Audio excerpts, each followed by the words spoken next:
Hey everybody, this is Diego from East County Car Detail. Today I just washed the Lamborghini for Dr. Marty. And my question today for you, Dr. Marty, is I'm a hungry entrepreneur and I want to be more successful. What should I do? That's an excellent question. I get asked this rather frequently by people in your position. A number of my friends are similarly situated, similar age, similar level of motivation. Although I guess in terms of motivation, you're particularly high in that. One thing I will say is, just starting off from our relationship today, your punctuality was quite noticeable. We had it at 9:30. You were here about 9:20, 9:22. 10 minutes ahead of schedule, ready to work, and it shows initially with a relationship. This is the first call you've done for me. Probably won't be the last. That you're enthusiastic and you take your job seriously. So that's one thing I'd suggest for people, is take what you're doing seriously and show that in ways that people can actually identify with. And punctuality is one of those things. I think also is the under promise, over deliver concept.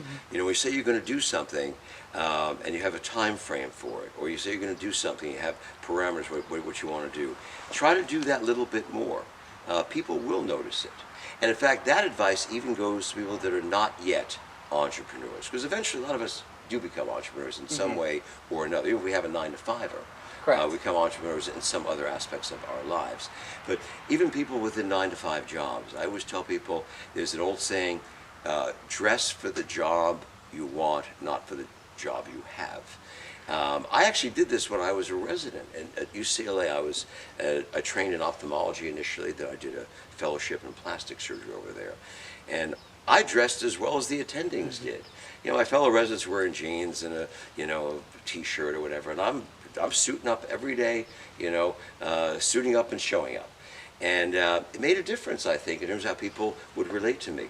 More importantly, it gave me a sense of confidence that I don't think I would have had.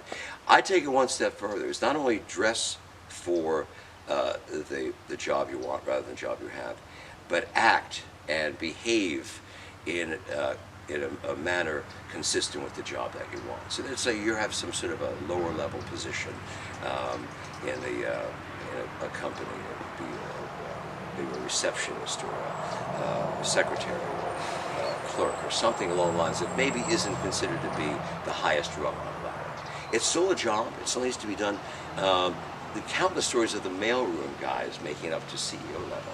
Well, these were guys. I love those stories. Yeah, aren't they great? I mean, even Ralph's, the supermarket chain. The guy started, he was a box boy at Ralph's, and he's CEO now.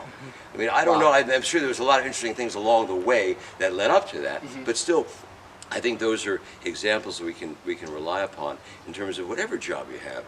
Don't have a 9-to-5 attitude. You got to stay 15 minutes later on a Friday to do something. Do that. People will notice, and then even more importantly, you'll notice that, and it'll give you more pride in what you're doing. So look, I've got this job. It's just okay, but I'm really good at it.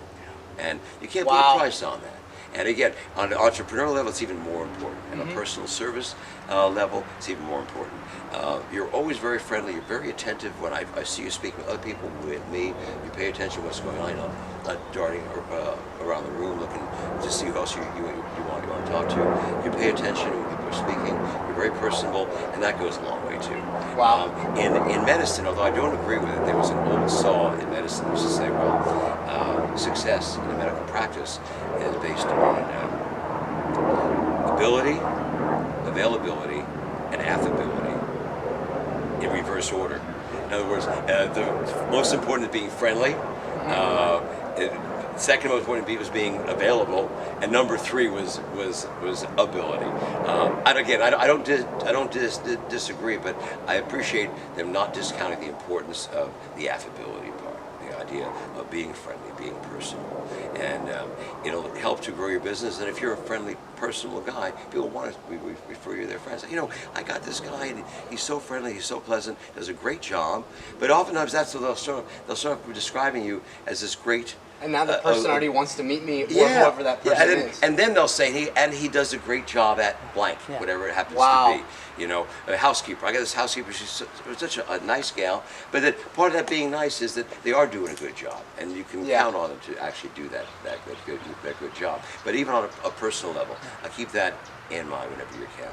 So with that, I hope that was probably more than one tip. It was good. Probably more than a minute or so. Thank you. But I'm happy to share. I'm looking forward to seeing you again.